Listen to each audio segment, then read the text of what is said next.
ಶ್ರೀ ಗುರುಭ್ಯೋ ನಮಃ. ಗುರುಬ್ರಹ್ಮ ಗುರುವಿಷ್ಣು ಗುರುದೇವೋ ಮಹೇಶ್ವರ. ಗುರು ಸಾಕ್ಷಾತ್ ಪರಬ್ರಹ್ಮ ತಸ್ಮೈ ಶ್ರೀ ಗುರುವೇ ನಮಃ.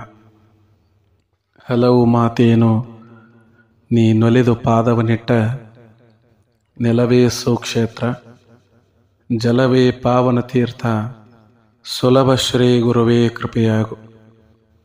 ಪ್ರಾತಸ್ಮರಣೀಯರಾದ ಎಲ್ಲ ಪೂಜ್ಯರಲ್ಲಿ, ಅವಧೂತರಲ್ಲಿ, ಸಾಧು ಸಂತರಲ್ಲಿ, ಶರಣರಲ್ಲಿ, ತಂದೆ ತಾಯಿಯ ಸ್ವರೂಪರಾದ ತಮ್ಮೆಲ್ಲರ ಪಾದಾರವಿಂದಗಳಿಗೆ ಕೋಟಿ ಕೋಟಿ ಪ್ರಣಾಮಗಳನ್ನು ಸಲ್ಲಿಸುತ್ತ,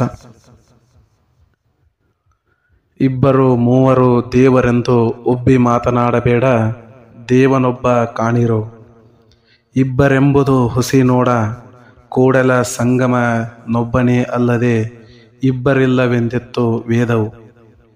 ಕುಂಭ ಸಹಸ್ರ ಉದಕದೊಳಗೆ ಬಿಂಬಿಸಿ ತೋರುವ ಸೂರ್ಯನೊಬ್ಬನಲ್ಲದೆ ಹಲವುರುಂಟೇನಯ್ಯ. ಸಕಲ ದೇಹದೊಳಗೆ ಭ್ರಮಿಸಿ ತುಂಬಿಪ್ಪ ಪರವಸ್ತು, ನೀನೊಬ್ಬನಲ್ಲದೆ ಮತ್ಯಾರು ಕಾಣೆನಯ್ಯ ಅಖಂಡೇಶ್ವರ. ಈ ವಚನಗಳನ್ನು ನಾನು ಹೇಳುವ ಉದ್ದೇಶ ಇಷ್ಟೇ. ಭೂಮಿಯ ಮೇಲೆ ಒಂದು ಅಗೋಚರವಾದಂತಹ ಶಕ್ತಿ ನಮಗೆ ಯಾರಿಗೂ ಅರ್ಥ ಆಗದೇ ಇರೋ ಹಂಗೆ ಅದು ಕೆಲಸ ಮಾಡ್ತಿರ್ತೈತಿ. ಯಾವುದೋ ಒಂದು ರೂಪದಲ್ಲೇ ತನ್ನ ಇರುವಿಕೆಯನ್ನು ಅದು ತೋರಿಸ್ತಾ ಇರ್ತೈತಿ.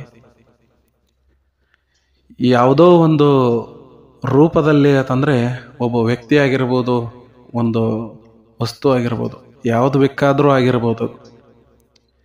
ಹೀಗಿದ್ದಾಗ ಯಾವಾಗ ಅನ್ಯಾಯ, ಅಕ್ರಮ, ತೊಂದರೆ, ಸಮಸ್ಯೆಗಳು ಅಂತೇನ ಭೂಮಿ ಮ್ಯಾಗ ಉದಯಿಸ್ತಾ ಇರ್ತಾವ, ಆವಾಗ ಆ ಶಕ್ತಿ ತನ್ನ ಅಗೋಚರವಾದಂತಹ ಶಕ್ತಿಯನ್ನು ಯಾರಿಂದನೂ ಬೇಕಾದರೂ ಅದು ಮಾಡಿಸ್ತಿರ್ತೈತಿ. ಇಂತಹ ಶಕ್ತಿಯನ್ನು ನಾವು ಅರ್ಥಕೋಬೇಕಂದ್ರೆ ಮೊದಲು ನಾವು ನಾವಾಗಿರಬೇಕು. ಆ ಶಕ್ತಿಯನ್ನು ಕಾಣುವಂತಹ ದೃಷ್ಟಿಯನ್ನು ಮೊದಲು ನಾವು ಹೊಂದಬೇಕು. ಅವಾಗ ನಮಗದು ಗೋಚರ ಆಗ್ತೈತಿ. ಸಾಕಷ್ಟು ಮಹಾಪುರುಷರು ಈ ಭೂಮಿಯ ಮೇಲೆ ಉದಯಿಸಿ ಹೋಗಿದ್ದಾರೆ. ಅದರೊಳಗೆ ನಮ್ಮ ಕರ್ನಾಟಕ ಭಾಗದೊಳಗೆ ಬಹಳಷ್ಟು ಜನ ಶರಣರು ಮಹಾಪುರುಷರು ಬಂದಾರ್ರಿ. ಅಂತ ಬಂದವರಲ್ಲಿ ಯಾವ ಜಾತಿ ಮತ ಪಂಥಗಳಿಗೆ ಅವರು ಸೀಮಿತ ಆಗದೆ ಮನುಕುಲದ ಉದ್ಧಾರಕ್ಕಾಗಿ ಎಲ್ಲರೂ ಶ್ರಮಿಸ್ಯಾರ. ಮನುಕುಲದ ಉದ್ಧಾರಕ್ಕಾಗಿ ಅದು ನಿಜವಾದ ಆ ಶಕ್ತಿಯ ಕೆಲಸ. ಯಾವ ಜಾತಿ ಮತ ಪಂಥದೊಳಗಾದರೂ ಇರಲಿ, ಆದ್ರೆ ಅವರು ಅದೇ ಜಾತಿ ಮತ ಪಂಥಕ್ಕಾಗಿ ಕೆಲಸ ಮಾಡಿದವರಲ್ಲ. ಇಡೀ ಮನುಕುಲದ ಉದ್ಧಾರಕ್ಕಾಗಿ, ಪ್ರಾಣಿ ಪಕ್ಷಿಗಳ ಉದ್ಧಾರಕ್ಕಾಗಿ, ಸಮಾಜದ ಉದ್ಧಾರಕ್ಕಾಗಿ ಅವರು ತಮ್ಮ ತನುಮನ ಧನಗಳನ್ನು ಅರ್ಪಿಸಿ ತಮ್ಮನ್ನು ತಾವೇ ಈ ಜಗತ್ತಿಗೆ ಅರ್ಪಿಸಿಕೊಂಡಾರ. ಸಾಕಷ್ಟು ಜನ ಇದ್ದಾರೆ. ಹಲವಾರು ಜನರ ಬಗ್ಗೆ ಹೇಳಿದ್ದೀನಿ.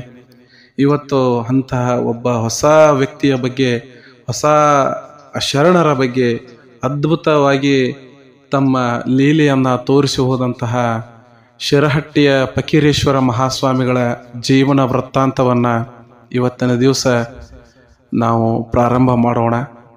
ತಾವುಗಳು ಈ ಮಾಹಿತಿಯನ್ನು ಸಂಪೂರ್ಣವಾಗಿ ನೀವು ಕೇಳ್ತಾ ಹೋಗ್ರಿ. ಯಾಕಂದ್ರೆ ಭಾಳ ಅದ್ಭುತ ಶರಣರ ವಿಚಾರಗಳು ಅದು ಈಗ ಸಿಗೋದು ಭಾಳ ಅಪರೂಪ ಅದ.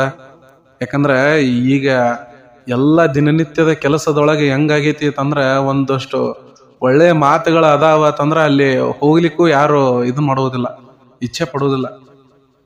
ತಮ್ಮ ತಮ್ಮ ಕೆಲಸದೊಳಗೆ ಅಷ್ಟು ಬ್ಯುಸಿ ಇರ್ತಾರೆ. ಯಾಕಂದ್ರೆ ಅದು ಈಗಿನ ಸಮಾಜದ ಪರಿಸ್ಥಿತಿನೇ ಹಂಗೆ ಇದೆ. ಅಂಥದ್ರೊಳಗೆ ನಾವೊಂದಿಷ್ಟು ಇಂಥ ಒಳ್ಳೆಯ ವಿಚಾರಗಳನ್ನು, ಶರಣರ ತತ್ವಗಳನ್ನು, ಅವಧೂತರ ನೀತಿಗಳನ್ನು ಇವನ್ನಷ್ಟು ತಿಳ್ಕೊಂಡು ನಮ್ಮ ಬಾಳಿನಲ್ಲಿ ಅಳವಡಿಸ್ಕೊಂಡು ಬಿಟ್ರೆ ಒಂದು ಬದುಕಿಗೂ ಸಾರ್ಥಕತೆ ಬರ್ತೈತಿ ಅಂತ ಹೇಳ್ತಾ ಇವತ್ತು ನಾವು ಶಿರಹಟ್ಟಿಯ ಫಕೀರೇಶ್ವರ ಮಹಾಸ್ವಾಮಿಗಳ ಬಗ್ಗೆ ಅವರ ಇತಿಹಾಸವನ್ನು ತಿಳಿದುಕೊಳ್ಳೋಣ. ಸರಿಸುಮಾರು 15 ಮತ್ತು 16ನೇ ಶತಮಾನದೊಳಗೆ ನಮ್ಮ ನಾಡಿನೊಳಗೆ ಅದು ಹೆಂಗಾಗಿತ್ತು ಅಂತಂದ್ರೆ ಶರಣರ ಒಂದು ಕ್ರಾಂತಿ ಆಗಿತ್ತು. 12ನೇ ಶತಮಾನದಿಂದ ಬಸವಣ್ಣನವರು ಏನು ಅವರು ತಮ್ಮ ಕ್ರಾಂತಿಯನ್ನ ಶುರು ಮಾಡ್ತಾರ, ಅಲ್ಲಿಂದ ನಮ್ಮ ನಾಡು ಇಡೀ ದೇಶಕ್ಕೆ ಒಂದು ಮಾದರಿಯಾದಂತಹ ನಮ್ಮ ಕರುನಾಡು ಇದು. ಇಡೀ ದೇಶಕ್ಕೆ ನಮ್ಮ ಕರ್ನಾಟಕ ಬಹಳ ಮಾದರಿಯಾದಂಥದ್ದು. ಬಸವಣ್ಣನವರು ಹುಟ್ಟಿದಾಗಿನಿಂದ ಯಾವ ಜಾತಿ ಮತ ಪಂಥಗಳನ್ನ ಲೆಕ್ಕಿಸದೆ ಎಲ್ಲರನ್ನ ತೆಗೆದುಕೊಂಡು ಅವರು ಶರಣ ತತ್ವಗಳನ್ನ ನೀತಿಗಳನ್ನ ಬೋಧಿಸಿ ಅದೊಂದು ಕ್ರಾಂತಿಯನ್ನ ಮಾಡಿಬಿಟ್ರು. ಜಗಜ್ಯೋತಿ ಅಂತ ಹೇಳಿ ಸುಮ್ಮನೆ ಅವರನ್ನ ಕರೆಯೋದಿಲ್ಲ, ಅಂತಹ ಕ್ರಾಂತಿಯನ್ನ ಮಾಡಿ ಹೋಗಿದವರು ಬಸವೇಶ್ವರರು, ಬಸವಣ್ಣನವರು. ಹೀಗಿದ್ದಾಗ 15ನೇ ಮತ್ತು 16ನೇ ಶತಮಾನ ಬಂದಾಗ ನಮ್ಮ ಈ ನಾಡಿನೊಳಗೆ ಹೆಂಗಾಗಿತ್ತು ಅಂತಂದ್ರೆ ಬಿಜಾಪುರ ಭಾಗದೊಳಗೆ ಸುಲ್ತಾನರ ಆಡಳಿತ, ಶಾಹಿ ಮಣಿತನದ ಆಡಳಿತ ಪ್ರಾರಂಭಿತ್ತು. ಹೀಗಿದ್ದಾಗ ನೋಡ್ರಿ, ಆ ಶಾಹಿ ಮಣಿತನದ ಆಡಳಿತದ ಸಂದರ್ಭದೊಳಗೆ ನಮ್ಮ ನಾಡಿನೊಳಗೆ ನೋಡ್ರಿ ಅಲ್ಲೆಲ್ಲೇ ಕೆಲವೊಂದಿಷ್ಟು ಗಲಭೆಗಳು ಅವು ಇವು, ಅದು ಆಸ್ಥಾನಕ್ಕಾಗಿ ಜಗಳ, ಇದೆಲ್ಲ ನಡೀತಿತ್ತು. ಹೀಗಿದ್ದಾಗ ಅವರ ಆಸ್ಥಾನದಲ್ಲಿ ಒಬ್ರು ಮಹಾಪುರುಷರಿದ್ರು. ಯಾರು ಅಂತಂದ್ರೆ ಅವರು ಖಾಜಾ ಅಮೀನ್ ದೀನರು ಅಂತ ಹೇಳಿ. ಖಾಜಾ ಅಮೀನ್ ದೀನರು ಖಾಜಾ ಅಮೀನ್ ದೀನರು ನೋಡ್ರಿ, ಅವರಿಗೆ ಇನ್ನೊಂದು ಹೆಸರಿತ್ತು. ಏನು ಅಂತಂದ್ರೆ ಬ್ರಹ್ಮಾನಂದರು. ನೋಡ್ರಿ, ಅವರು ಮುಸ್ಲಿಂ ಇರ್ಬೋದು, ಬ್ರಹ್ಮಾನಂದರು ಹಿಂದೂ ಇರ್ಬೋದು. ಆದ್ರ ಮೊದಲೇ ಹೇಳಿದ್ದೀನಿ ನಿಮ್ಗೆ, ಶಕ್ತಿ ಯಾವ ರೂಪದಲ್ಲಿ, ಯಾವ ಸಮಾಜ, ಯಾವುದೇ ಇದನ್ನು ಅಂತ ಹೇಳಿ ಅದನ್ನ ನೋಡ್ಕೊಂಡು ನಮ್ಮಲ್ಲಿ ಕೆಲಸ ಮಾಡ್ಲಿಕ್ಕೆ ಬರೋದಿಲ್ಲ. ಅದು ನಿಜವಾದ ಒಳ್ಳೆಯ ವ್ಯಕ್ತಿ ಯಾರದಾರ ಅಂತವ್ರನ್ನ ಆರಿಸ್ಕೊಂಡು ಅವರ ಮೂಲಕ ಈ ಸಮಾಜ ಉದ್ಧಾರವನ್ನ ಮಾಡ್ತಿರ್ತತಿ. ಅಂತ ಅಗೋಚರ ಶಕ್ತಿ ಈ ಖಾಜಾ ಅಮೀನ್ ದೀನರು ಏನಿದ್ರು, ಅವರು ಬಿಜಾಪುರದ ಶಾಹಿ ಮನೆತನದೊಳಗೆ ವಾಸಿದ್ರು. ಹೀಗಿದ್ದಾಗ ಇವರಿಗೆ ಬ್ರಹ್ಮಾನಂದ ಅಂತ ಹೇಳಿ ಅವರಿಗೆ ಕರೆಯುವಂಥದ್ದು ಒಂದು ಉಂಟು. ಅವರು ಏನು ಮಾಡ್ತಿದ್ರು ಅಂತಂದ್ರೆ, ಹಿಂದೂ ಮತ್ತು ಮುಸ್ಲಿಂ ಯಾರೇ ಇರಲಿ, ಅವರು ಹಿಂದೂನೇ ಇರಲಿ, ಮುಸ್ಲಿಮ್ರೇ ಇರಲಿ, ಮತ್ತೊಂದು ಯಾವುದೋ ಅನ್ಯ ಇದರ ಇರಲಿ, ಯಾವುದೂ ಬಂದಂತಹ ವ್ಯಕ್ತಿಯ ನಿನ್ನ ಜಾತಿ ಅಂತ ಹೇಳಿ ಯಾವ ಗುರುನು ಕೇಳಿಲ್ಲ, ಕೇಳೋದು ಇಲ್ಲ. ಅಷ್ಟೋ ಮೀರಿ ಅವಂತವನು ಒಬ್ಬ ಗುರು ನಿನ್ನ ಜಾತಿ ಯಾವುದು, ಯಾವ ಕುಲದವನು ಕೇಳ್ತಾನೆ ಅಂದ್ರೆ ನಿಜವಾದಂತ ಗುರುನೇ ಅಲ್ಲ ಅವರು. ಏನು ಮನುಷ್ಯ ಇದನ್ನಲ್ಲ, ಮನುಷ್ಯ ಇವನು ಭೂಮಿ ಮೇಲೆ ಎಲ್ಲ ವಿಶ್ವ ಮಾನವ ಇವನು. ಕುವೆಂಪು ಅವರವ್ರು ಹೇಳಿದ ಹಾಗೆ ಮನುಷ್ಯ ಮತ ವಿಶ್ವಪಥ ಅಂತ ಹೇಳಿ ಅವರು ಸಾರಿ ಬಿಟ್ಟಾರ ಕುವೆಂಪು ಅವರು. ಹಂಗ ಈ 15-16ನೇ ಶತಮಾನದಲ್ಲಿ ಖಾಜಾ ಅಮೀನ್ ದೀನರು ಹಿಂದೂ ಮುಸ್ಲಿಂ ಧರ್ಮದ ತತ್ವಗಳನ್ನ ಎರಡನ್ನ ಬೋಧಿಸಿ, ಹಿಂದೂ ಧರ್ಮದ ತತ್ವಗಳನ್ನ ಬೋಧಿಸಿ, ಮುಸ್ಲಿಂ ಧರ್ಮದ ತತ್ವಗಳನ್ನ ಬೋಧಿಸಿ, ಜನರಿಗೆ ಒಳ್ಳೆಯ ಮಾರ್ಗದಲ್ಲಿ, ಸನ್ಮಾರ್ಗದಲ್ಲಿ ನಡಿಲಿಕ್ಕೆ ಅವಕಾಶ ಮಾಡಿಕೊಟ್ಟಿದ್ರು. ನೋಡ್ರಿ, ಯಾವುದೇ ಧರ್ಮದ ತತ್ವಗಳು ಯಾವ ಧರ್ಮನೂ ಕೆಟ್ಟ ಮಾಡ್ರಿ ಅಂತ ಎಲ್ಲಿಯೂ ಹೇಳೇ ಇಲ್ಲ. ಎಲ್ಲರೂ ಕೂಡಿ ಚಂದಂಗೆ ಇರ್ರಿ ಅಂತಾನೆ ಹೇಳೈತಿ ವಿನಃ ಇಲ್ಲ ನೀವು ನಿಮ್ಮಷ್ಟಕ್ಕೆ ಇರ್ರಿ, ಅವ್ರು ಅವರಷ್ಟಕ್ಕೆ ಇರ್ತಾರೋ ಅಂತ ಹೇಳಿ ಯಾವ ಧರ್ಮದಲ್ಲೂ ಉಲ್ಲೇಖ ಇಲ್ಲ ಅದು. ಹೀಗಿದ್ದಾಗ ಈ ಬ್ರಹ್ಮಾನಂದರ ಸ್ವರೂಪರಾದಂತಹ ಖಾಜಾ ಅಮೀನ್ ದೀನ್ರು ಏನಿದ್ರು, ಎಲ್ಲ ಬಿಜಾಪುರ ಭಾಗದೊಳಗೆ ನೋಡ್ರಿ ಸುಲ್ತಾನರ ಆಡಳಿತ, ಅದಲ್ಲದೆ ಈ ಅರ್ಧ ಕರ್ನಾಟಕ ಭಾಗ ಎಲ್ಲ ಅವ್ರ ಸುಪರ್ದಿ ಒಳಗಿತ್ತು, ಶಾಹಿ ಮಣಿತನದ ಸುಪರ್ದಿ ಒಳಗೆ. ಆ ಎಲ್ಲ ಭಾಗಕ್ಕೂ ಕೂಡ ಇವರು ಸಂಚಾರ ಮಾಡೋರು. ಖಾಜಾ ಅಮೀನ್ರು ಸಂಚಾರ ಮಾಡೋರು, ಹೋದಲ್ಲೆಲ್ಲ ಎಲ್ಲ ಜನರನ್ನ ಕರ್ಕೊಂಡು ತತ್ವ ಪದಗಳನ್ನ ಸಾರೋರು. ಹೆಂಗ ಶಿಶುನಾಳ ಶರೀಫರು ಗೋವಿಂದ ಭಟ್ರ ಜೊತೆ ಕೂಡಿ ತಮ್ಮ ಜೀವಿತಾವಧಿ ಇರುವವರೆಗೂ ಜನರ ಉದ್ಧಾರವನ್ನ ಮಾಡಿದಂತಹ ಮಹಾಪುರುಷರು ಅಂತವರ ಸಾಲಿಗೆ ಖಾಜಾ ಅಮೀನ್ ದೀನರು ಒಬ್ರು. ಅವರು ಕೂಡ ಹೀಗೆ ಎಲ್ಲ ಹಿಂದೂ ತತ್ವ ಮುಸ್ಲಿಂ ತತ್ವಗಳನ್ನ ಸಾರುವಂತಹ ಸಂದರ್ಭದೊಳಗೆ ಆ ಭಾಗದಲ್ಲಿ ಹಾಲು ಜೇನಿನಂತಿರುವಂಗೆ ಬಾಳ್ತಿರುವಂತಹ ಒಂದು ಕುಟುಂಬ ಇತ್ತು ಆ ಬಿಜಾಪುರ ಭಾಗದೊಳಗೆ. ಯಾರು ಅವರು ಅಂತಂದ್ರೆ ಶಿವಯ್ಯ ಮತ್ತು ಗೌರಮ್ಮ. ನೋಡ್ರಿ, ಹೆಸರಿಗೆ ತಕ್ಕಂಗ ಹಾಲು ಜೇನಿನಂತಹ ಕುಟುಂಬ ಇದು. ಹಾಲು ಜೇನಿನಂತಹ ಕುಟುಂಬ, ಬಹಳ ಸತಿಪತಿಗಳು ಸಾತ್ವಿಕರಿದ್ರು. ದಿನಾಲು ಪೂಜಾ ಕೈಂಕರ್ಯಗಳನ್ನು ಮಾಡೋದು, ಮತ್ತೊಂದು ಮಾಡೋದು, ದಾನ ಧರ್ಮಗಳನ್ನು ಮಾಡೋದು. ಯಾಕಂದ್ರೆ ಈ ನಮ್ಮ ಕರ್ನಾಟಕದ ಭಾಗದೊಳಗಿರುವಂತಹ ಜನರ ಗುಣನೇ ಅದು. ಬಹಳ ಒಳ್ಳೆಯ ಗುಣದ ಜನ ಇದ್ರು ಶಿವಯ್ಯ ಮತ್ತು ಗೌರಮ್ಮನವರು. ಆದ್ರೆ ಅವ್ರಿಗೆ ನೋಡ್ರಿ ಹಲವಾರು ವರ್ಷಗಳಿಂದ ಸಂತಾನ ಫಲ ಇಲ್ಲ ಅನ್ನುವುದು ಒಂದು ಕೊರಗು ಅಷ್ಟೇ. ಸಂತಾನ ಫಲ ಇಲ್ಲ ಅನ್ನೋದೊಂದು ಕೊರಗು.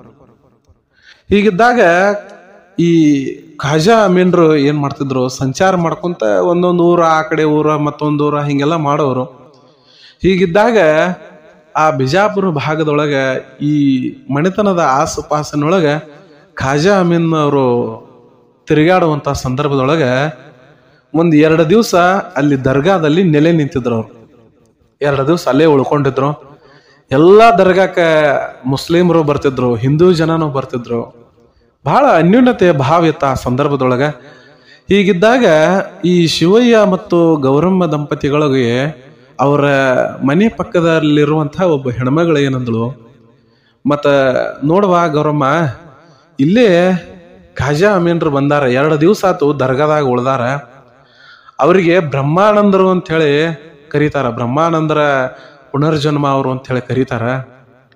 ಯಾವುದೇ ಜಾತಿ ಮತ ಪಂಥಗಳ ಕಟ್ಟಲಿಗೆ ಅವರು ಸೀಮಿತ ಆಗದೆ ಜನರ ಉದ್ಧಾರಕ್ಕಾಗಿ ಶ್ರಮಿಸ್ತಾ ಇದ್ದಾರೆ. ನೀವ್ ಯಾಕ ಅವರನ್ನ ಹೋಗಿ ಒಂದ್ಸಲ ಭೇಟಿ ಆಗಬಾರ್ದು? ಒಮ್ಮೆ ಹೋಗಿ ಅವ್ರನ್ನ ಭೇಟಿಯಾಗಿ ನೋಡ್ರಿ, ನಿಮ್ಮ ಸಮಸ್ಯೆಗಳನ್ನ ಅವ್ರ ಮುಂದೆ ಹೇಳಿ ನೋಡ್ರಿ ಅಂತ ಹೇಳಿ ಅವರ ಮನೆ ಪಕ್ಕದಲ್ಲಿರುವಂತ ಹೆಣ್ಮಗಳು ಹೇಳು. ಮತ್ತೆ ಎಲ್ಲಾ ಸಾಕಷ್ಟು ಅವರು ಪೂಜಾ ಪುನಸ್ಕಾರ ಮಾಡಿದವರು ಎಲ್ಲ ಮಾಡಿದ್ರು. ಇದೊಂದು ಮಾಡೋಣ ಅಂತ ಹೇಳಿ ಗೌರಮ್ಮನ ತಲೆಯೊಳಗೆ ವಿಚಾರ ಬಂತು. ಆಯ್ತು, ಇಷ್ಟೆಲ್ಲ ಮಾಡಿದೀವಿ, ಮತ್ತ ಆ ಗುರುವನ್ನ ನಾವು ಕಾಣ್ತೀವಿ ಅಂತ ಹೇಳಿ. ನೋಡ್ರಿ, ಇನ್ನೊಂದು ವಿಷಯ ನಾನು ನಿಮ್ಮ ಮುಂದೆ ಪ್ರಸ್ತುತ ಪಡಿಸ್ಬೇಕು. ಜನ್ಮ ಜನ್ಮಾಂತರದಿಂದ ಬಂದಂತಹ ಕರ್ಮ ಫಲಗಳನ್ನ ನಾವು ಅನುಭವಿಸಿ ಕಳಿಬೇಕಾಗ್ತೈತಿ. ಅವು ಬಿಡುವುದಿಲ್ಲ, ಕರ್ಮ ಫಲಗಳು ಹಂಗ ಸುಲಭವಾಗಿ ಬಿಡುವುದಿಲ್ಲ. ಜನ್ಮ ಜನ್ಮಾಂತರದ ಈ ಕರ್ಮಗಳ ಏನಿರ್ತಾವ ಅದನ್ನ ಅನುಭವಿಸಲೇಬೇಕು. ಅಷ್ಟು ಮೀರಿ ಕೆಲವೊಂದಿಷ್ಟು ನಮಗ ಅನುಭವಿಸಲು ಅಸಾಧ್ಯ ಅನ್ನುವಂತಹ ಕಷ್ಟಗಳು ಬಂದಾಗ ಇಂತಹ ಕರ್ಮಗಳನ್ನ ಗುರುವಿನಿಂದ ಮಾತ್ರ ಅದನ್ನ ಕಳೀಲಿಕ್ಕೆ ಸಾಧ್ಯ ಅದ. ಯಾಕಂದ್ರ ಹರ ಮುನಿದರೆ ಗುರು ಕಾಯವನು, ಗುರು ಮುನಿದರೆ ಹರ ಕಾಯಲಾರ ಅನ್ನುವಂಥದ್ದು ಒಂದು ಮಾತದ. ಎಲ್ಲಾ ಕರ್ಮ ಫಲಗಳನ್ನ ಅನುಭವಿಸುವ ಸಂದರ್ಭದೊಳಗ ಅದನ್ನ ಕಳೆಯುವಂತಹ ಶಕ್ತಿ ಇರೋದು ಗುರುವಿಗೆ ಮಾತ್ರ. ಅದಕ್ಕೆ ಗುರು ಬಹಳ ದೊಡ್ಡವ. ಇದ್ರ ಬಗ್ಗೆ ಸಾಕಷ್ಟು ಜನ ತಮ್ಮ ವಿಚಾರಧಾರೆಗಳನ್ನ ಪ್ರಸ್ತುತಪಡಿಸ್ಯಾರ. ನೀವು ಎಲ್ಲ ಕೇಳಿರಿ ಗುರುವಿನ ಮಹತ್ವ ಎಂಥದ್ದು ಅಂತ ಹೇಳಿ. ಹೀಗಿದ್ದಾಗ ಆ ಗುರುವನ್ನ ನಾವು ಕಾಣಬೇಕು. ನಮ್ಮ ಕರ್ಮ ಫಲ ಏನೈತಿ ಅದನ್ನೆಲ್ಲ ನಾವು ಬಿಟ್ಟು ನಾವು ಕೂಡ ಸಂತಾನದ ಆ ಸವಿ ರುಚಿಯನ್ನ ಉಣಬೇಕು ಅಂತ ಹೇಳಿ ಆಸೆ ಆಯ್ತು. ಯಾಕಂದ್ರೆ ಸಂತಾನ ಇಲ್ಲದವರಿಗೆ ಸಮಾಜ ಹೆಂಗ್ ನೋಡ್ತೈತಿ ಅಂತಂದ್ರ, ಬಾಲಕರಿಲ್ಲದ ಬಾಲಿಯದ್ಯಾತರ ಜನ್ಮ ಬಾಡಿಗೆ ಎತ್ತು ದುಡಿದಂಗ ಬಾಳೆಲೆಯ ಹಾಸುಂಡು ಬೀಸಿ ಒಗೆದಂಗ. ಬಾಳೆ ಎಲೆಯ ಹಾಸಿ ಬೀಸಿ ಒಗದಂಗ ಹಿಂಗ ಹೆಣ್ಣಿನ ಜನ್ಮ ಐತಿ. ಅದಕ್ಕೆ ಸಂತಾನ ಬೇಕು ಅನ್ನುವಂಥದ್ದನ್ನ ಜನಪದ ತತ್ವದೊಳಗ ಸಾರಿ ಹೋಗ್ಯಾರ. ಅಷ್ಟು ಸಮಾಜ ನೋಡ್ರಿ ಮಾತಾಡ್ತೈತಿ, ನಿಂದಿಸಿ ಮಾತಾಡ್ತೈತಿ. ಏನ್ರಿ ಸಮಾಜ ಮಾತಾಡೋದು? ನಾವು ಸುಮ್ಮಿದ್ರು ಮಾತಾಡ್ತಾರ, ಸುಮ್ಮಿರ್ಲಿಲ್ಲ ಅಂದ್ರೂ ಮಾತಾಡ್ತಾರ, ಕುಂತ್ರು ಮಾತಾಡ್ತಾರ, ನಿಂತ್ರು ಮಾತಾಡ್ತಾರ, ಎಲ್ಲಾ ರೀತಿಯಾಗಿ ಮಾತಾಡೋರೆ. ಈ ಕುದಿಯುವಂತಹ ಗಡಿಗೆ ಬಾಯನ್ನ ಮುಚ್ಚಬಹುದು, ಆದ್ರೆ ಜನರ ಬಾಯಿಯನ್ನ ಮುಚ್ಚಿಸಲು ಭಗವಂತನಿಂದನೇ ಆಗಿಲ್ಲ. ಇನ್ನು ನಾವ್ಯಾರು? ಜನರು ಇರೋವ್ರೆ, ಹಿಂಗ್ ಮಾತಾಡೋರು ಇರೋವ್ರೆ. ಅವ್ರ ಮತ್ತ ಅಂತವ್ರು ಮಾತಾಡೇ ನಮ್ಮನ್ನ ಮತ್ತಷ್ಟು ಒಳ್ಳೆ ದಾರಿಗೆ ಒಯ್ತಾರ. ಅಂತವ್ರು ಇರ್ಲೇಬೇಕ, ಮತ್ತೇನ್ ಮಾಡಕ್ ಬರೋದಿಲ್ಲ ನೋಡ್ರಿ. ಹೀಗಿದ್ದಾಗ ಆ ಗೌರಮ್ಮ ಆಗಲಿವಾ, ಈಗಾಗಲೇ ಬಹಳಷ್ಟು ನಾನು ಅನೂಲಿ ತಿಂದನಿ, ಕಷ್ಟಪಟ್ಟೇನಿ. ಯಾಕಂದ್ರ ಹೆಸರಿಡಾಕ ಅದು ಕರೆಯವ್ರಂತ, ಹೆಸರಿಡೋ ಕಾರ್ಯಕ್ರಮಕ್ಕ ಈ ಗೌರಮ್ಮ ಹೋದ್ರ ಆಕಿ ಹೆಂಗ್ ಮಾಡ್ತಿದ್ರು ಗೊತ್ತೈತೇನ್ರಿ? ಆ ಹೆಸರಿಡೋ ಟೈಮ್ದಾಗ ಎಲ್ಲರೂ ಹೆಸರಿಡೋರು, ಕೂಸ್ನ ಎತ್ಕೊಳ್ಳೋರು ನೋಡ್ರಿ. ಯಾರಾದ್ರು ಮುದ್ದಾಡೋರು, ಎಷ್ಟ್ ಚಂದ ಹೆಸರಿಟ್ಟ ನೋಡುವ, ಬಹಳ ಚಂದಿತ್ತು ಕೂಸ ಅಂತೇಳಿ ಎತ್ತಿ ಮುದ್ದಾಡೋರು, ಮುದ್ದಾಡೋರು ಎಲ್ಲರೂ. ಈಗ ಗೌರಮ್ಮನು ಕೂಡ ಕೂಸನ ಎತ್ಕೊಂಡ ಮುದ್ದಾಡ್ಬೇಕಾದ್ರ ಅಲ್ಲಿ ಹೆಣ್ಮಕ್ಳು ಮಾತಾಡೋರಂತ, ಆಕಿನ ಕೈಯಾಗ ಯಾಕೆ ಕೂಸನ ಕೊಟ್ಟಿರಿವ, ಆಕಿ ಬಂಜಿ ಅದಾಳ, ಆಕಿನ ಕೈಯಾಗ ಕೂಸನ ಕೊಡಾಕ್ ಹೋಗ್ಬೇಡ್ರಿ ಅನ್ನೋರಂತ. ಅದಕ್ಕೆ ಗೌರಮ್ಮ ಅಂತಿದ್ಳು, ನನಗ ಕೂಸು ಹುಟ್ಟಿ ಮರದಿವ್ಸನ ಸಾಯ್ಲಿ ತಂದೆ, ನನಗ ಕೂಸು ಹುಟ್ಟಿ ಮರದಿವ್ಸನ ಸಾಯ್ಲಿ, ಆದ್ರೆ ಈ ಬಂಜೆ ಅನ್ನುವಂತಹ ಪಟ್ಟವನ್ನ ಅಳಿಸಾಕ್ಪ ಪರಮಾತ್ಮ ಅಂತ ಬೇಡ್ಕೋತಿದ್ಳು. ಎಷ್ಟು ಕಷ್ಟ ನೋಡ್ರಿ ಪಾಪಕ್ಕಿಗೆ, ಎಷ್ಟು ಕಷ್ಟ. ಇಂತಹ ಕಷ್ಟ ಅದನ್ನ ಸಹನೆ ಮಾಡ್ಕೊಂಡಿತ್ತು ಅಂದ್ರ ಹೆಂಗರಳು ಎಷ್ಟು ತ್ರಾಸಾಗಿರ್ಬೋದು ಆಕಿಗೆ, ಎಷ್ಟು ತ್ರಾಸಾಗಿರ್ಬೋದು. ಈಗ ಇತ್ತೀಚಿನ ದಿನಗಳಲ್ಲಿ ಮಕ್ಕಳ ಬ್ಯಾಡ ಅನ್ನತ್ತಾ ಹೇಳುವಂತ ಜನ ಅದಾರಿ. ಮಕ್ಕಳ ಅದು ಅಂದ್ರ ಮತ್ ಸುಮ್ಮನೆ ನಮ್ ಸಮಸ್ಯೆ ಆಕಾವು, ಮಕ್ಕಳ ಬ್ಯಾಡ ನಾವ್ ಇರೋಷ್ಟು ದಿವ್ಸ ಚಂದಂಗೆ ಇರೋನು ಅಂತೇಳಿ ಕೆಲವೊಂದಿಷ್ಟು ಜನ ಮಕ್ಕಳ ಬ್ಯಾಡ ಅನ್ನುವಂತ ಜನ ಇದ್ರ, ಹೆಣ್ಣಿನ ಜನ್ಮ ಯಾವಾಗ ತಾಯ್ತನವನ್ನ ಅನುಭವಿಸ್ತೈತಿ, ಯಾವಾಗ ಅಮೃತವನ್ನ ಮಗುವಿಗೆ ಉಣಿಸ್ತಾಳೋ ಅವಾಗ ಹೆಣ್ಣಿನ ತಾಯ್ತನದ ಅದು ಸಂಪೂರ್ಣತೆ ಆಗ್ತೈತಿ ಅಂತ ಹೇಳಿ ಸಾಕಷ್ಟು ಜನ ಹೇಳಿ ಹೋಗ್ಯಾರ. ಹೀಗಿದ್ದಾಗ ಗೌರಮ್ಮನು ಕೂಡ ಅಂದ್ಲು, ಖಾಜಾ ಇವ್ರ ಜೊತೆ ಖಾಜಾ ಅಮೀನ್ರ ದರ್ಗಾಕ್ ನಾನು ಬರ್ತೀನಿವ, ಮತ್ತು ಹೋಗುನು ಅವ್ರನ್ನ ಭೇಟಿ ಆಗುನು, ಗುರುವಿನ ಆಶೀರ್ವಾದ ನಮ್ಮ ಮ್ಯಾಗ ಆಗಲಿ ಅಂತ ಹೇಳಿ ಆಯ್ತು, ಸಿದ್ಧರಾದ್ರು ಹೋಗ್ಲಿಕ್ಕೆ ಸಿದ್ಧರಾದ್ರ ಕೂಡ್ಲೆ ನೋಡ್ರಿ ಆ ಪಕ್ಕದ ಮನೆಯ ಹೆಣ್ಮಗಳು ಮತ್ತೆ ಗೌರಮ್ಮ ದರ್ಗಾಕ್ ಹೋದ್ರೆ ಸಾಕಷ್ಟು ಜನ ಕುಂತಿತ್ರಿ. ಎಲ್ಲ ಸಮಸ್ಯೆಗಳು ನೋಡ್ರಿ, ಈಗ ಸಮಸ್ಯೆ ಒಂದೊಂದು ಸಣ್ಣ ಸಮಸ್ಯೆನೂ ದೊಡ್ಡ ಗುಡ್ಡಗತೆ ಮಾಡ್ಕೊಂಡ್ಕೊಂಡುವಂತ ಜನ ಐತಿ. ಈಗ ಅವಾಗ ಬಹಳ ದೊಡ್ಡ ಸಮಸ್ಯೆ ಇದ್ದಾಗ ಮಾತ್ರ ಇದನ್ನ ಮಾಡ್ತಿದ್ರು ಜನ, ಗುರುವಿನ ಹತ್ತಿರಕ್ಕೆ ಹೋಗಿ ಅದನ್ನ ಬಗೆಹರಿಸ್ಕೊಂತಿದ್ರು. ಹೀಗಿದ್ದಾಗ ಸಮಸ್ಯೆಗಳನ್ನ ತಗೊಂಡು ಬಂದಂತ ಜನ ಸಾಕಷ್ಟು ಜನ ಕುಂತಿತ್ತು ದರ್ಗಾದೊಳಗೆ. ಖಾಜಾ ಅಮೀನ್ರು ಒಬ್ಬೊಬ್ರನ್ನ, ಏನ್ ತಾಯಿ ಹೇಳು, ನಿನ್ ಸಮಸ್ಯೆ ಏನ್ ಹೇಳು, ನಿನಗೆ ಒಳ್ಳೇದಾಗ್ಲಿ, ನಿನಗೆ ಅಲ್ಲಾ ಭಲಾ ಕರೆಗ ಅಂತ ಹೇಳಿ ಅವರು ಉಚ್ಚಾರ ಮಾಡೋರು. ಪರಮಾತ್ಮ ನಿನಗೆ ಒಳ್ಳೇದ್ ಮಾಡ್ಲಿ ಅಂತನೋ ಅನ್ನೋರು. ಅವರು ಎಲ್ಲ ಈ ರೀತಿ ಮಾಡೋ ಸಂದರ್ಭದೊಳಗ ಗೌರಮ್ಮಗ ಒಂದು ಮನಸ್ಸಿನೊಳಗ ಒಂದು ಇದನ್ನ ನೋಡ್ರಿ, ಅದೊಂದು ಆಸೆ, ನನಗೂ ಮಕ್ಕಳ ಆಗ್ಯಾವಲ್ಲ, ನನಗೂ ಯಾವುದೋ ಒಂದು ಗುರುಕರಣೆ ಆಗತೈತಿ, ನಾನು ಮಗುವನ್ನ ಎತ್ತಿ ಮುದ್ದಾಡಬಹುದು ಅನ್ನುವಂತ ಒಂದು ಆಸೆ, ಅದೊಂದು ಬಯಕೆ, ನಿಷ್ಕಲ್ಮಶವಾದ ಬಯಕೆ. ಅದು ಯಾವುದೋ ಕಲ್ಮಶ ಇಲ್ರಿ ಆ ಬಯಕೆ ಒಳಗೆ. ನಿಮ್ಮ ಬಯಕೆ ಹಂಗತಂದ್ರ ನಮಗೆ ಇಷ್ಟು ಕೊಟ್ರೆ ಅಷ್ಟನ್ನು ಬೇಡುವರು, ಅಷ್ಟು ಕೊಟ್ಟರೆ ಮತ್ತಷ್ಟು ಬೇಡುವಂತಹ ಬಯಕೆ ನಮ್ಮದು. ಇಂತಹ ನಮ್ಮ ಗುಣ ಇದು ಬಿಡ್ರಿ, ನಮ್ಮದು ಆಸೆ ಅಂತ ಗುಣ ಆಯ್ತು. ಆದ್ರೆ ಮಗುವನ್ನ ಹೆತ್ತು ಮುದ್ದಾಡ್ಬೇಕನ್ನುವಂತಹ ಇದು ಬಯಕೆ, ಇದು ತಾಯ್ತನದ ಬಯಕೆ, ನಿಷ್ಕಲ್ಮಶವಾದ ಬಯಕೆ ಇದು. ಪಾಪ ಇದನ್ನ ನೆನೆಸ್ಕೊಂಡು ಗೌರಮ್ಮ ಕಣ್ಣೀರಿಡ್ಲಿಕ್ಕೆ ಹತ್ತಿದ್ದಳು ಅಲ್ಲೇ.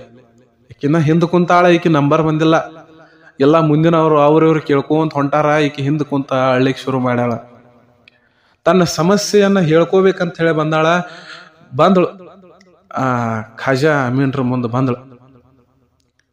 ಮುಂದೆ ಖಾಜಾ ಅಮೀನ್ರ ಮುಂದೆ ಬಂದ, ನೋಡ್ರಿ ಅಪ್ಪಾರ, ಮತ್ತ ಹಿಂಗ ಸಮಸ್ಯೆ ಐತಿ ಅಂತ ಹೇಳಿ ಮನಿ ಮಗಲಾಗಿನಕ್ಕೆ ಹೇಳಕ್ ಶುರು ಮಾಡ್ಲು. ಈಕಿ ಹೇಳವಾಳು, ಯಾಕಂದ್ರೆ ಈಕೆಗೆ ದುಃಖ ಉಮ್ಮಳಿಸಿ ಬರ್ಲಾಕತೈತಿ, ಗಂಟ್ಲ ಬಿಗಿಲಾಕತೈತಿ.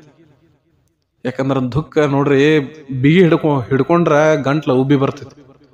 ಈಗ ಉಬ್ಬಿ ಬಂದಂತಹ ಗಂಟ್ಲದಿಂದ ಮಾತುಗಳು ಹೊರಗೆ ಬರ್ತಾ ಇಲ್ಲ. ಆದ್ರ ಖಾಜಾ ಅಮೀನ್ ದೀನ್ರಿಗೆ ಏನಾಗಿತ್ತು, ಇವಳ ದುಃಖವನ್ನ ಅವರು ಮನಸ್ಸಿನಿಂದ ಅರ್ಥಕೊಂಡ್ರು. ಏನು ಚಿಂತೆ ಮಾಡಬೇಡ, ನಿನ್ನ ವಿಚಾರ ಏನೈತಿ ಅದು ನನಗೆ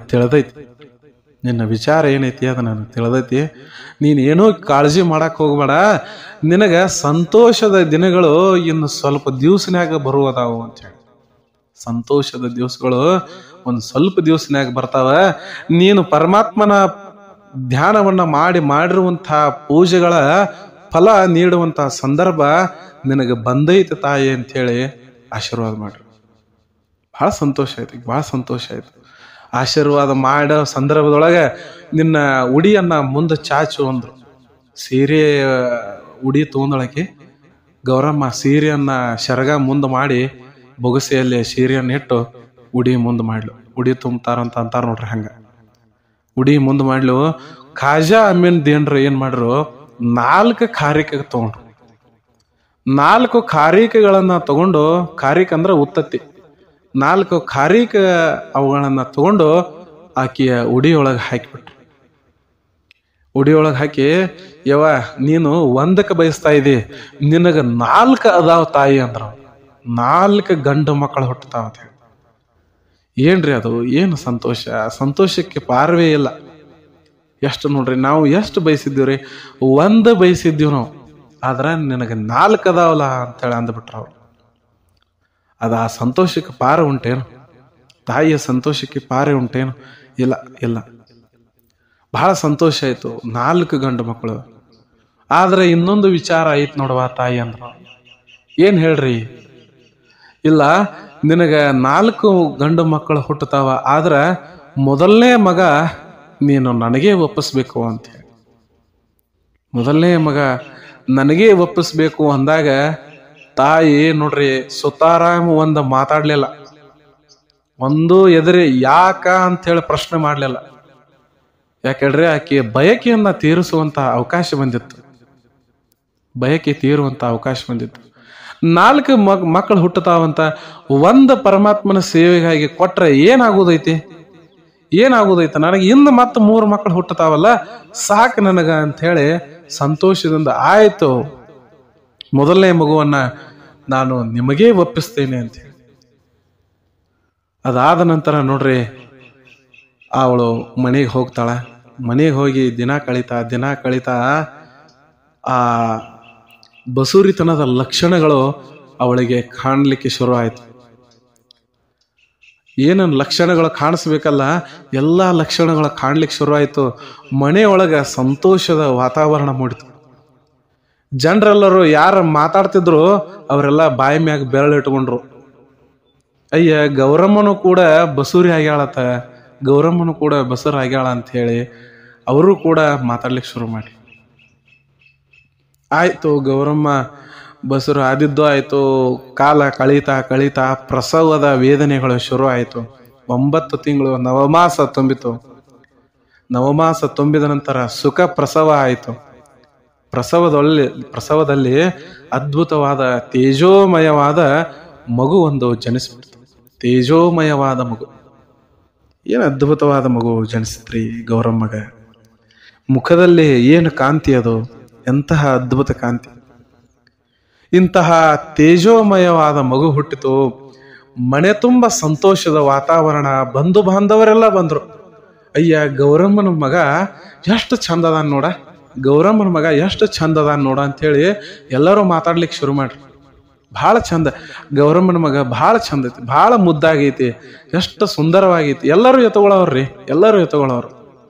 ಕೂಸಂದ್ರೆ ಯಾರಿಗೆ ಇಷ್ಟ ಇರೋದಿಲ್ಲ, ಎಲ್ಲರೂ ಎತ್ಕೊಲಿಕ್ಕೆ ಶುರು ಮಾಡ್ರು, ಮುದ್ದಾಡ್ಲಿಕ್ಕೆ ಶುರು ಮಾಡ್ರು. ನೋಡ್ರಿ, ಸಂತೋಷದ ಕಣ್ಣೀರು ಗೌರಮ್ಮಗ. ಅದೇ ರೀತಿ ಆ ಗೌರಮ್ಮನ ಪತಿಯಾದಂಥ ಶಿವಯ್ಯ ಎಷ್ಟು ಸಂತೋಷ.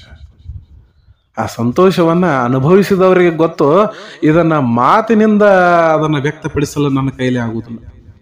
ಆ ಸಂತೋಷವನ್ನ ಮಾತಿನಿಂದ ವ್ಯಕ್ತಪಡಿಸಕ್ಕಾಗುವುದಿಲ್ಲ ನೋಡ್ರಿ, ಅನುಭವಿಸಿದವ್ರಿಗೆ ಗೊತ್ತದು. ಅಂತಹ ಸಂತೋಷ ಮನೆಯಲ್ಲಿ, ಸುಂದರ ವಾತಾವರಣ. ಆ ಪ್ರಸವ ಆಯಿತು, ಎಲ್ಲ ಸುಖ ಪ್ರಸವ ಚೆನ್ನಾಗಾಯ್ತು. ಇನ್ನೇನೋ ದಿನ ಕಳೆದಂತೆ ಮಗುವಿಗೆ ನಾಮಕರಣದ ಶಾಸ್ತ್ರ. ಇಡೀ ಬಂಧು ಬಾಂಧವ, ಸಮಾಜ, ಓಣೆಯೊಳಗಿದ್ದಂತ ಮಂದಿ ಎಲ್ಲರನ್ನೂ ಕರೆಸಿದ್ರು. ಬಹಳ ಧೂಮ್ ಧಾಮ್ ನೋಡ್ರಿ. ಏನ್ ಫಂಕ್ಷನ್, ಮಗುವಿನ ನಾಮಕರಣ ಫಂಕ್ಷನ್ ಧೂಮ್ ಧಾಮ್ ಆಗಿ ಜೋರಂಗೆ. ಯಾಕಂದ್ರೆ ಬಹಳ ದಿವಸ ಆದ್ಮ್ಯಾಕ ಹುಟ್ಟಿತ್ತು ಮಗು. ಅತಿ ವಿಜೃಂಭಣೆಯಿಂದ ಕಾರ್ಯಕ್ರಮ ಮಾಡೋಣ ಅಂತ ಹೇಳಿ ಶಿವಯ್ಯ ಎಲ್ಲ ರೀತಿಯ ತಯಾರಿ ಮಾಡ್ಕೊಂಡಿದ್ದ. ಮಗುವಿಗೆ ಅತ್ಯದ್ಭುತವಾದಂತಹ ನಾಮಕರಣ ಆಯಿತು. ಏನು ನಾಮಕರಣ ಆಯಿತು ಅಂತಂದ್ರೆ ಬಹಳ ಸುಂದರವಾದ ನಾಮಕರಣ. ಚನ್ನವೀರ ಅಂತ ಹೇಳಿ ಅವನಿಗೆ ಹೆಸರಿಟ್ರು. ಚನ್ನವೀರ ನೋಡ್ರಿ, ಚನ್ನವೀರ ಅಂತ ಹೇಳಿ ನಾಮಕರಣ ಆಯಿತು. ಮಗು ದಿನ ಕಳೆದಂತೆ ಆಟ ಆಡ್ಲಿಕ್ಕೆ ಶುರು ಆಯಿತು. ಬೆಳೀತಾ ಬಹಳ ತುಂಬಾ ಚೂಟಿಯಾಗಿ ಏನ ಮುಖದೊಳಗೆ ತೇಜಸ್ರಿ ಆ ಚನ್ನವೀರನ ಮುಖದಲ್ಲಿ ಬಹಳ ಅದ್ಭುತವಾದ ತೇಜಸ್ಸು.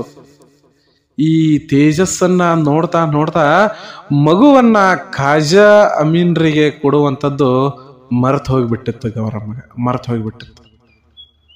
ಆ ಮಗುವಿನ ಸಂತೋಷದೊಳಗೆ ಕೊಟ್ಟ ಮಾತು ಮರೆತು ಹೋಗ್ಬಿಟ್ಟಿತ್ತು.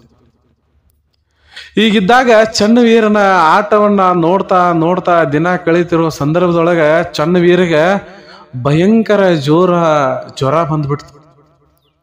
ಎಂತ ಜ್ವರ ರೀ ಅದು, ಬೆಂಕಿ ಕೆಂಡಗಂತೆ ಸುಡ್ಲಿಕ್ಕಿತ್ತು ಕೂಸಿನ ಮೈಯ. ಆ ರೀತಿ ಜ್ವರ ಬಂತು. ಯಾವ ನಾಟಿ ವೈದ್ಯರು ಅವರು ಇವರು ಆಯುರ್ವೇದ ಎಲ್ಲ ಮಾಡ್ರು, ಕಡಿಮೆ ಆಗ್ತಾ ಇಲ್ಲ. ಏನ್ ಮಾಡ್ರು, ಕಡಿಮೆ ಆಗ್ತಾ ಇಲ್ಲ. ಆ ತಂದೆ ಶಿವಯ್ಯನಿಗೆ ಮತ್ತು ತಾಯಿ ಗೌರಮ್ಮನಿಗೆ ತುಂಬಾ ದುಃಖ ಆಗ್ಲಿಕ್ಕಿತ್ತು. ಇಂಥ ಸಂದರ್ಭ ಬಂದ್ರು ಖಾಜಾ ಅಮೀನ್ರದ ನೆನಪಾಗಿಲ್ಲ ಅವರಿಗೆ ಅವ್ರದ್ದು ಆ ಪರಿವೇ ಇಲ್ಲ, ಮರ್ತು ಹೋಗಿಬಿಟ್ಟಾರ. ಅದು ವಿಚಾರ ಅವ್ರ ತಲೆಯೊಳಗೆ ಇಲ್ಲ.